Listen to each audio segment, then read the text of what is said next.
పని కోసమే నీ మనసులో ప్రభువును కొలుచు ప్రతి నిమిషమే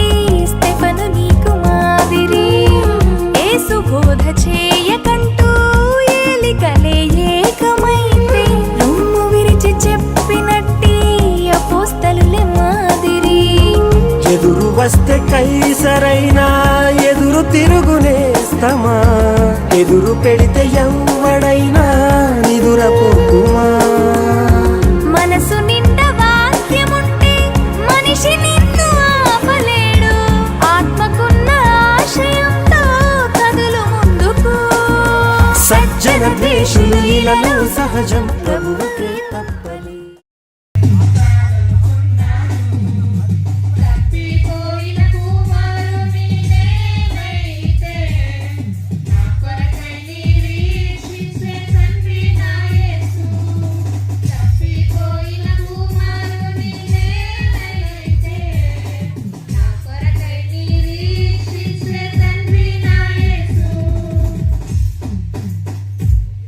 ఈ లోకమంతనే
హల్లెలూయా. ఇంకొకసారి ప్రైజ్ ది లార్డ్. పరమా జీవము నాకు నివా, తిరిగి లేచెను నాతో నుండా. జీవము నాకు చప్పట్లు ప్లీజ్ చప్పట్లు. లేచెను నాతో నుండా, నిరంతరము నన్ను నడిపించును, మరల వచ్చి యేసుకొని పోవును. నిరంతరము నన్ను నడిపించును, మరల వచ్చి యేసుకొని పోవును. యేసు చాలును, అందరు గట్టిగా యేసు చాలును. ఏ సమయమైనా ఏ స్థితికైనా నా జీవితములో యేసు చాలును. సాతాను శోధనలధికమైన సొమ్మసిల్లక సాగి వెళ్ళెదను. అందరం సాతాను శోధన సొమ్మసిల్లక సాగి వెళ్ళెదము. లోకము శరీరము లాగినను, లోబడక నేను వెళ్ళెదను. లోకము శరీరము లాగినను, లోబడక నేను వెళ్ళెదను. అందరం యేసు చాలును, బిగ్గరగా చాలును. హల్లెలూయా హల్లెలూయా. ఏ సమయమైనా ఏ స్థితికైనా నా జీవితములో యేసు చాలును. పచ్చిక బయలలో పరుండ చేయును, శాంతి జలము చెంత నడిపించును. పచ్చిక బయలలో పరుండ చేయును, శాంతి జలము చెంత నడిపించును. అనిశము ప్రాణము తృప్తి పరచును, మరణలోయలో నన్ను కాపాడును. అనిశము ప్రాణము తృప్తి పరచును, మరణలోయలో నన్ను కాపాడును. అందరం యేసు చాలును, యేసు చాలును. హల్లెలూయా హల్లెలూయా. ఏ సమయమైనా ఏ స్థితికైనా నా జీవితములో యేసు చాలును. పరమా జీవము నాకు నివా, తిరిగి లేచెను నాతో నుండా. పరమా జీవము తిరిగి లేచెను నాతో నుండా. నిరంతరము నన్ను నడిపించును, మరల వచ్చి యేసుకొని పోవును. నిరంతరము నన్ను నడిపించును, మరల వచ్చి యేసుకొని పోవును. అందరం యేసు చాలును చాలును, యేసు చాలును చాలును. ఏ సమయమైనా ఏ స్థితికైనా నా జీవితములో యేసు చాలును. నా జీవితములో యేసు చాలును. హల్లెలూయా.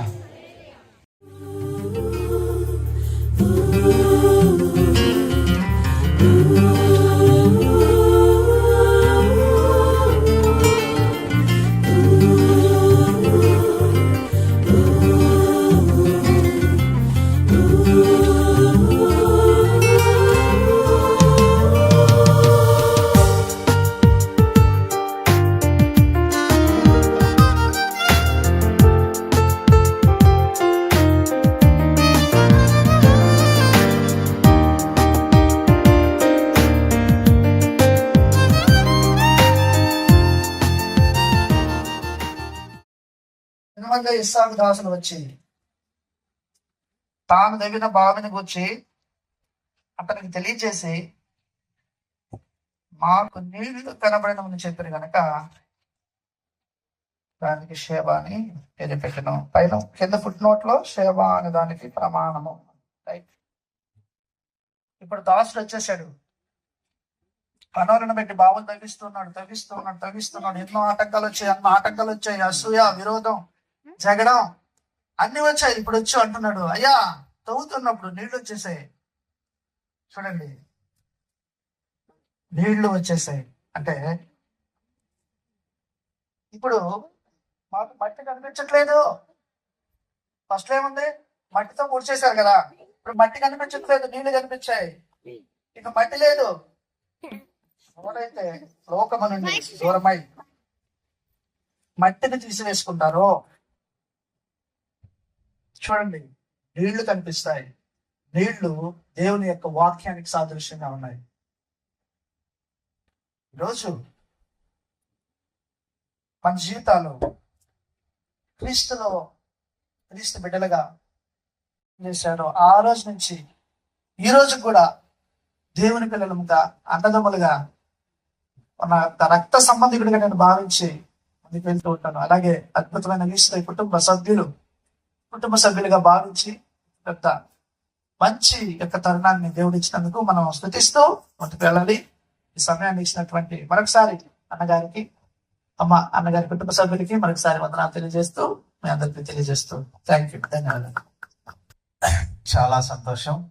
మన మధ్యలోకి దూర ప్రాంతం నుంచి వచ్చి శ్రేష్టమైనటువంటి వాక్యాన్ని అందించి మనను బలపరిచినటువంటి సినో బ్రదర్ కుటుంబం కొరకు మనం ప్రార్థన చేయాల్సిన వారంగా ఉంటున్నాం. అవును ప్రియులారా, ఈ కుటుంబం దాకా బ్రదరు సాక్షి చెబుతూ ప్రార్థన విజ్ఞాపనలు చేసిన కుటుంబం. ఈ కుటుంబం యొక్క ప్రార్థన విన్న దేవుడు ఈ కుటుంబం ఆనాడు ఈ అబ్రహాము బావులు తవ్వించాడు, అసూయ చేత దూచారు, ఇస్సాకు వాటిని మరలా తవ్వించాడు.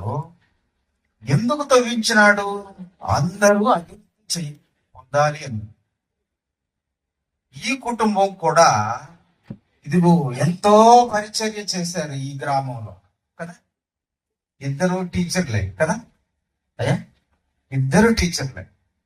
మాకు తెలియదు కానీ మా పెద్దవారు, మాది గోగులపల్లి కాబట్టి అందరూ చెప్తారు, సింగపేటలో ఉన్నటువంటి కండే శామ్యుల్ అయ్యవారు అని పెద్దవాళ్ళని అడిగితే వాళ్ళు చెప్తారు, ఇక్కడ గ్రామస్తులను అడిగితే చెప్తారు వారి యొక్క పరిచర్య అంటారు.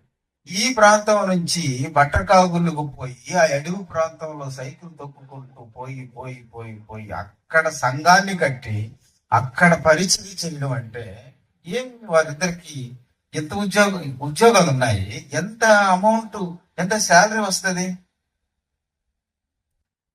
కాపుగా ఉండొచ్చుగా. ఇది దేవుని యొక్క సంకల్పం, దేవుని యొక్క ప్రణాళిక.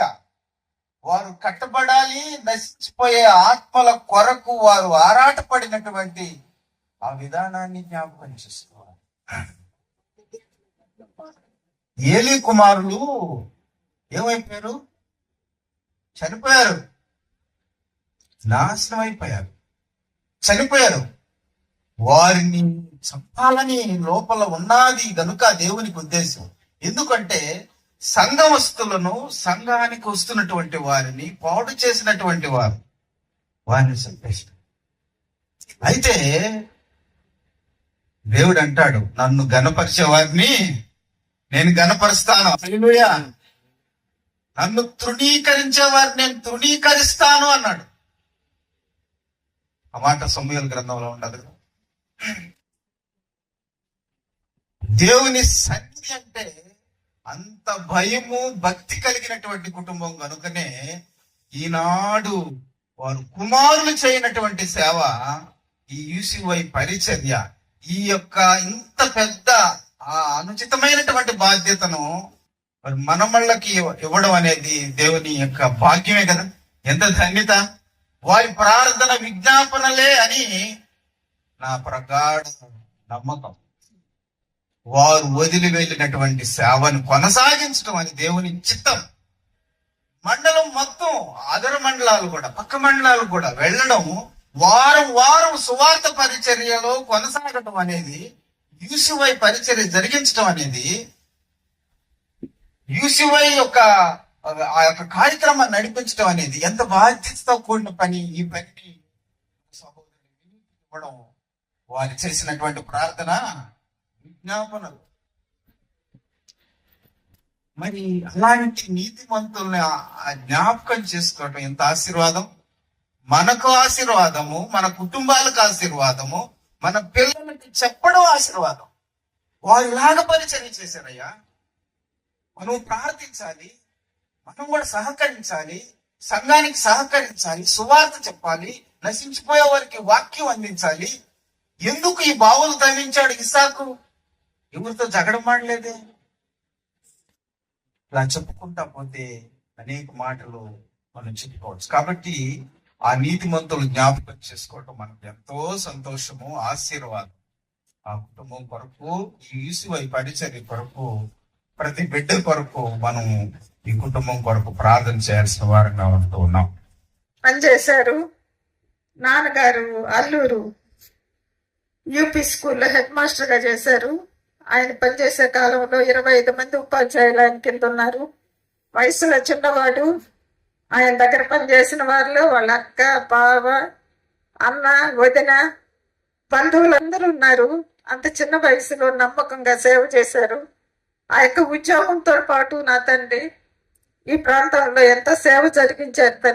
మా నాన్నగారు, మా అమ్మ కూడా ఈ ప్రాంతంలో కనబడే స్కూల్లో ఉపాధ్యాయురాలుగా పనిచేశారు. ఆమెకి ఎంతో విలువ.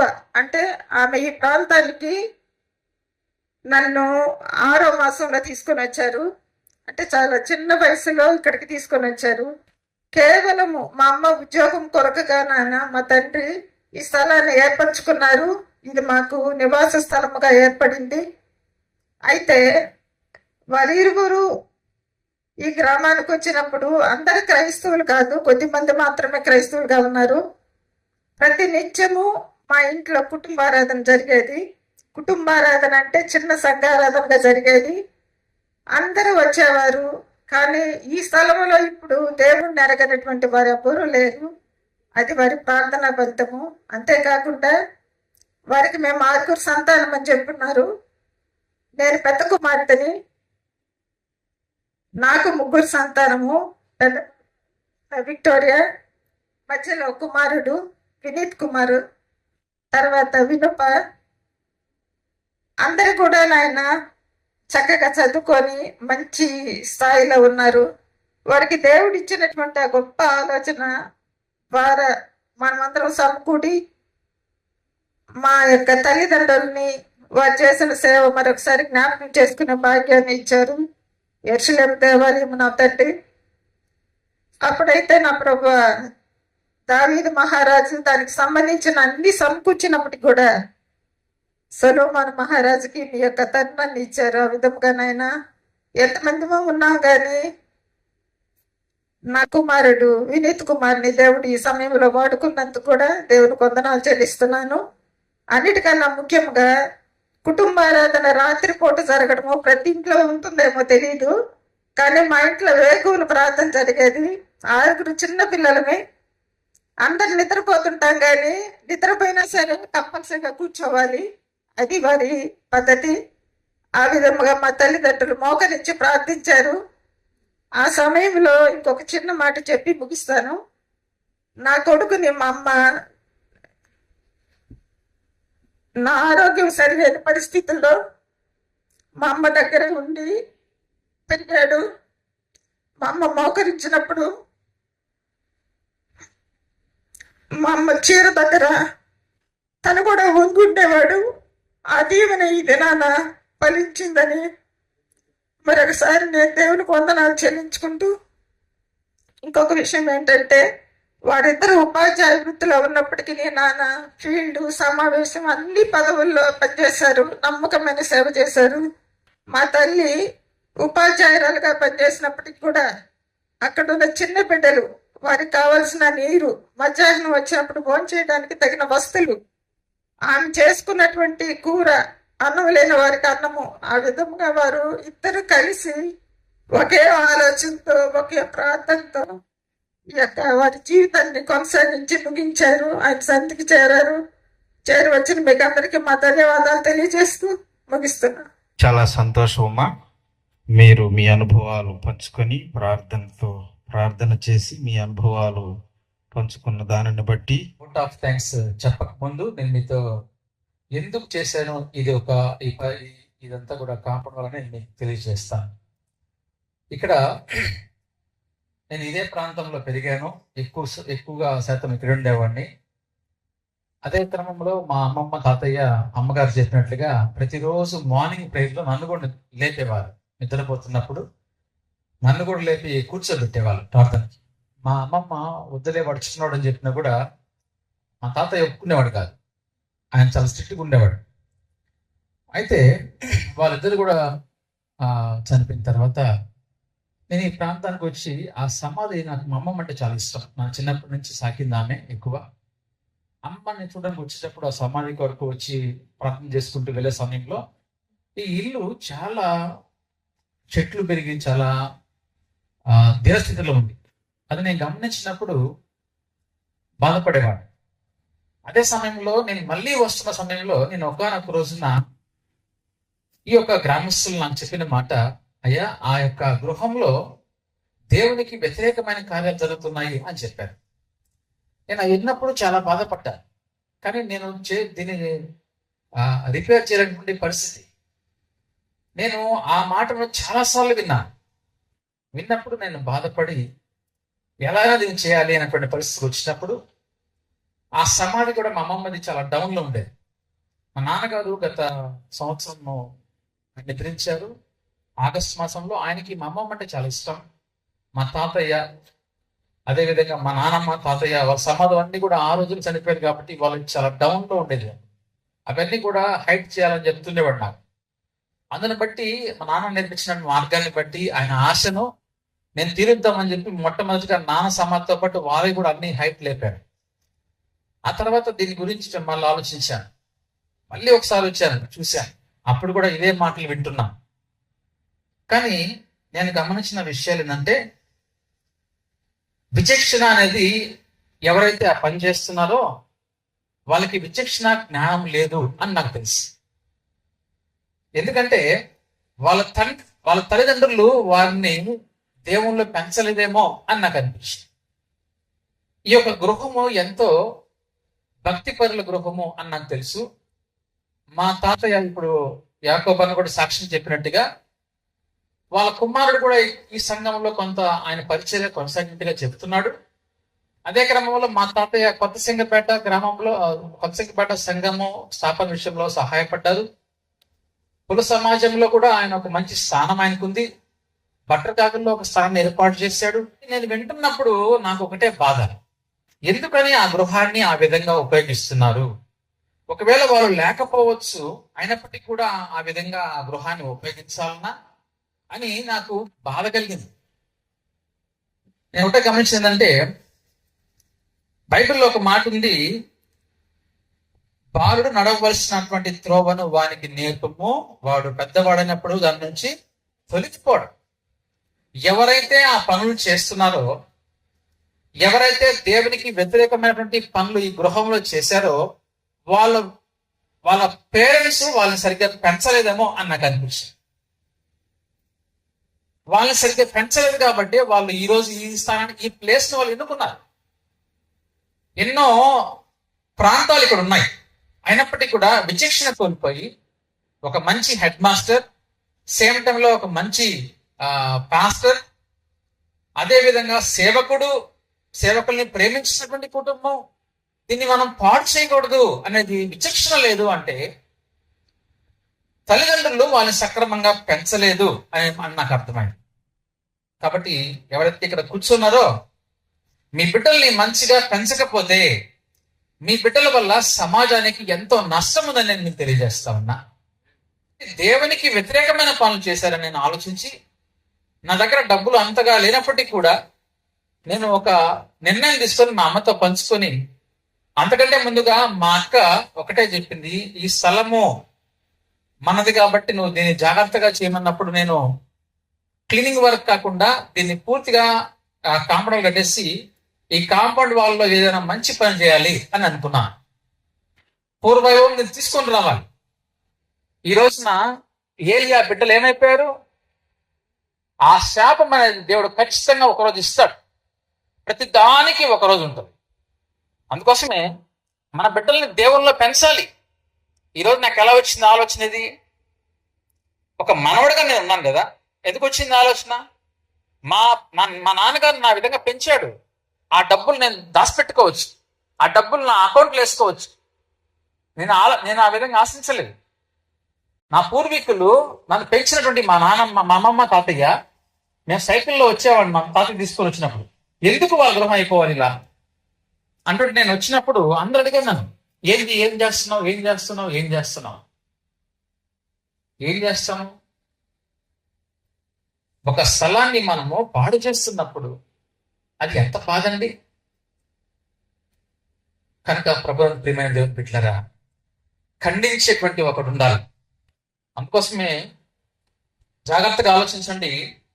ఆశీర్వాదాలు ఈరోజు మీ కుటుంబంలో లేవు అంటే దానికి కారణం ఒకటే, యెహోవా యందు భయభక్తులు కలిగి ఆయన త్రోవ నడుచు వారందరూ. కింద మనం గమనించినప్పుడు నీ చేతుల కష్టాన్ని తింటావు, నీ లోగిట నీ భార్య ఫలించే ద్రాక్షవల్లి వల్ల ఉంటుంది. అదే సమయంలో నీ పిల్లలను చూస్తావు, నీ దేవుడు దీవిస్తాడు. ఎందుకు వచ్చాయి ఈ దీవెనలు 108వ కీర్తనలో? ఈ చదువుకుంటా వెళ్ళిపోవడం కాదండి.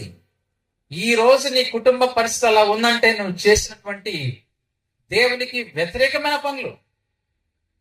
ఈ రోజు నీవు భయభక్తులు లేకుండా ఇష్టానుసారంగా ప్రవర్తిస్తున్నావంటే, ఒక త్రాగుడికి బానిసైపోయి ఒక వ్యభిచారం చేస్తూ ఎక్కడ చేస్తున్నావు అనేటువంటి విచక్షణ కోల్పోతున్నావంటే నీ పరిస్థితి ఎలా ఉంది ఈ రోజున?